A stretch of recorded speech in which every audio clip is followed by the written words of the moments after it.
tá? Isso está mostrando para você a absorção do ferro. Quando eu dei cimetidina, que é um inibidor de estamina, diminuição de ácido clorídrico também.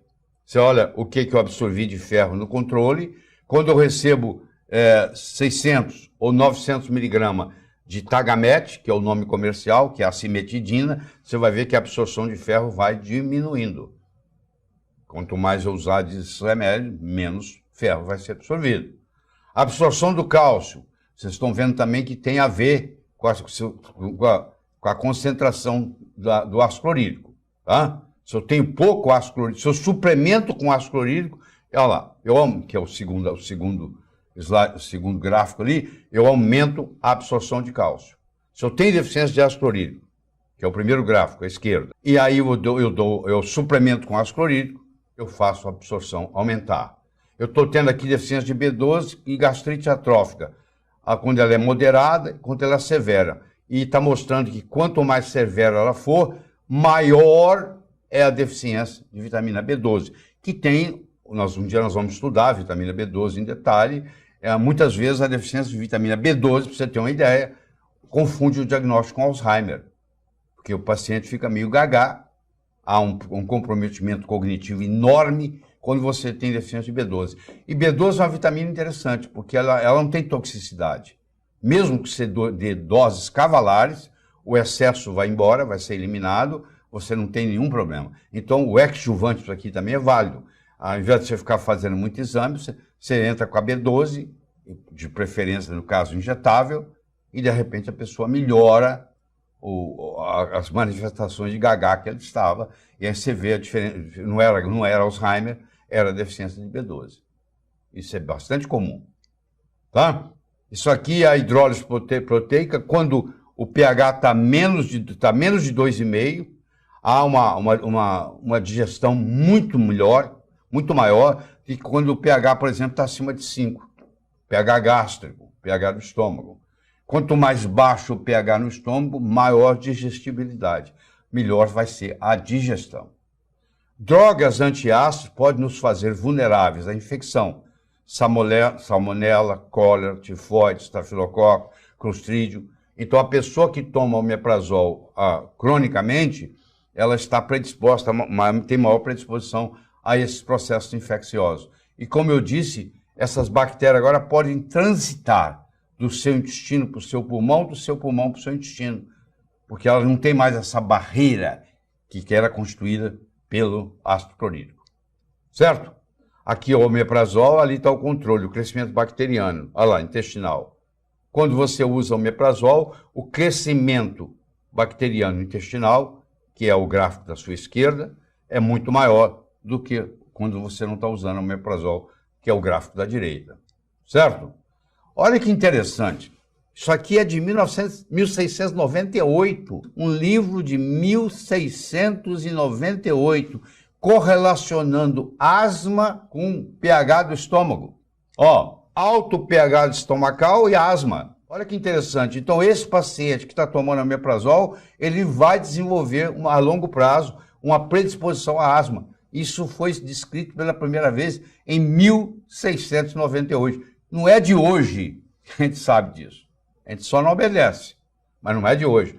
Ó, artrite reumatoide, olha lá. Incidência de gastrite atrófica. Quando eu tenho gastrite atrófica, eu tenho muito mais artrite reumatoide. Quando eu não tenho gastrite atrófica, eu tenho muito menos, ou é normal, não tenho gastrite. Você pode fazer isso com qualquer doença. Isso aqui, por exemplo, é uma rosácea. Essa rosácea, até que se prove o contrário, é deficiência de ácido clorídrico. Então, o paciente que está tomando omeprazol, ele pode até desenvolver esse quadro clínico causado pelo omeprazol. Eu estou batendo nessa tecla omeprazol porque é um dos remédios mais receitados no Brasil e em 99,9999% dos casos, erroneamente. Porque o paciente, na realidade, tem a deficiência e não o excesso de ácido clorídrico estomacal. Certo? O Helicobacter pylori é responsável por mais de 80% das gastrites atróficas. Quer dizer, ele não dá só, ele dá gastrite, mas a gastrite não produz ácido clorídrico. O H. pylori causa 80% das úlceras gástricas, 95% das úlceras duodenais. E o H. pylori está relacionado com a incidência de linfoma e adenocarcinoma estomacal. Aumenta o risco em 600%. Quando eu tenho um pH baixo, um pH alto no estômago, eu predisponho ao crescimento do Helicobacter pylori, que vai causar, inclusive, linfoma. Você vê que a coisa é muito séria a ser tratada. E quando você tem esse problema de estomacal, você também tem mau hálito. Às vezes a pessoa fica procurando mau hálito nos dentes, na língua, e o mau hálito está vindo lá de dentro, está vindo lá do estômago. Entendeu? É isso aí. O ácido clorídrico, para você entender como é que ele é produzido, ele precisa de iodo, de zinco e de potássio, que são os ingredientes necessários para a produção. Ele precisa da presença de cloreto de sódio, que eu já mostrei lá atrás para você. Ele precisa da presença de água, ele precisa da presença de gás carbônico e ele precisa da vitamina B1, que é a tiamina. Então, se eu quiser aumentar a produção de ácido clorídrico, eu tenho que fornecer toda a matéria-prima. Não adianta eu ter o pedreiro e o assistente pedreiro, o ajudante pedreiro, se eu não tenho matéria-prima. O muro só vai ser construído se eu deixar tijolo, cimento, massa para o pedreiro e o ajudante pedreiro trabalhar. Porque eu saio lá de manhã, falo para ele construir um muro, volto à tarde, ele não construiu, e eu pergunto por quê, ele diz, não deixou matéria-prima. Eu preciso de tijolo, eu preciso de massa, eu preciso de cimento, eu preciso de água. A mesma coisa. O meu estômago pode até estar preparado para produzir o ácido clorídrico, mas se ele não tem os ingredientes necessários, se ele não tem o cloreto de sódio, se ele não tem a vitamina B1, vontade de produzir o ácido clorídrico, o estômago tem. Mas se não tem matéria-prima, como é que o profissional vai produzir se não existe matéria-prima? É mais ou menos isso. Tá lá. Você já conheceu isso. Já mostrei, estou mostrando de novo. Você pega o cloreto de sódio, mais a água, mais o dióxido de carbono, que é o CO2, você vai produzir ácido clorídrico no estômago e bicarbonato de sódio no sangue. Não existe jeito de eu produzir ácido clorídrico no estômago sem produzir bicarbonato de sódio no sangue.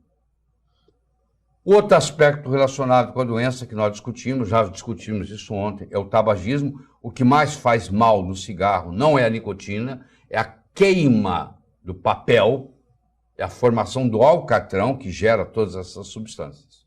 Tá? Não é a nicotina. Certo? E, infelizmente, é um vício que está diminuindo no Brasil, relativamente. Mas tinha que diminuir muito mais. Tá? E um dos processos que nós vamos discutir é o aspecto da desnutrição. Então, a alimentação natural, isso aí é alimento, não é produto alimentício. Ajuda tremendamente, porque em todo o processo de adoecimento existe junto um componente de desnutrição. Você falou que a pessoa está doente, eu vou dizer para você que falta ou uma vitamina, ou um mineral, ou um macronutriente naquela situação.